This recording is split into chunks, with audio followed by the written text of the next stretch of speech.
নমস্তে, আজিৰ ভিডিঅ'টোত আমি কিছুমান গুৰুত্বপূৰ্ণ টেবৰ বিষয়ে জানিব পাৰিম। ইয়াত 6 ধৰণৰ টেব দিয়া হৈছে। মোৰ সভা, SHC সভা অমনয়, SHC, SHC প্ৰফাইল অমনয়, প্ৰতিবেদন আৰু মোৰ কাৰ্য। ইয়াত ওপৰৰ দুটা টেব আৰু তলৰ দুটা টেব আমি লেনদেন পৰ্যায়ত ব্যৱহাৰ কৰিম। বৰ্তমান আমি প্ৰফাইল SHC আৰু C প্ৰফাইল সমন্বয়ৰ কাম কৰি আছো।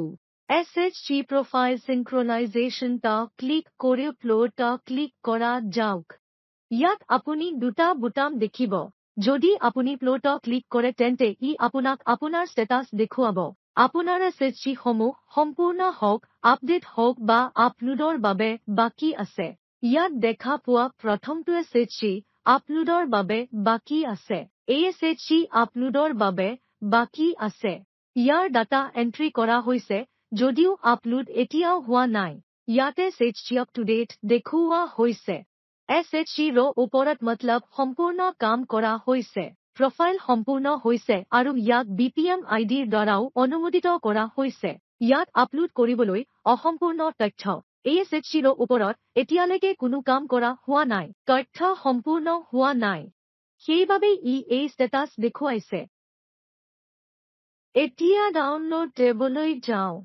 ডাউনলোড টা ক্লিক কৰা যাওক। ইয়াত 4টা বুটাম আছে যিবোৰ অতি উপযোগী। প্ৰথম বুটামটো হ'ল আপলোড ষ্টেটাছ। এই বুটামে আপোনাক এই বুটামটোৱে কি কৰে তাৰ বিষয়ে তথ্য দিয়ে। সফল, অসফল আপলোডৰ অৱস্থা ডাউনলোড কৰক। যেতিয়া আপোনাৰ SHC আপলোড কৰা হয়, এই বুটামটোৱে আপোনাক ক'ব যে আপোনাৰ SHC সফলভাৱে আপলোড কৰা হৈছে নে নাই। অনুমোদনৰ অৱস্থা।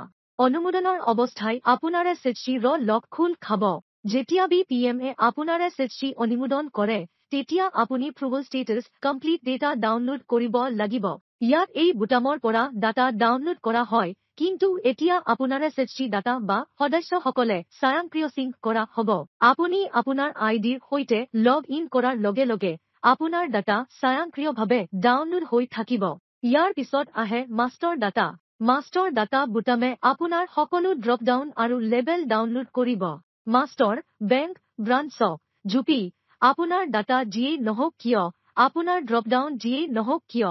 এনেকুৱাও হ'ব পাৰে যে কেতিয়াবা আপুনি কাম কৰি আছে আৰু আপুনি জুপিক দেখা কৰিব নোৱাৰে। বাৰু, ই দৃশ্যমান নহয় বা আপুনি ক'তো ড্ৰপডাউন চাব পৰা নাই।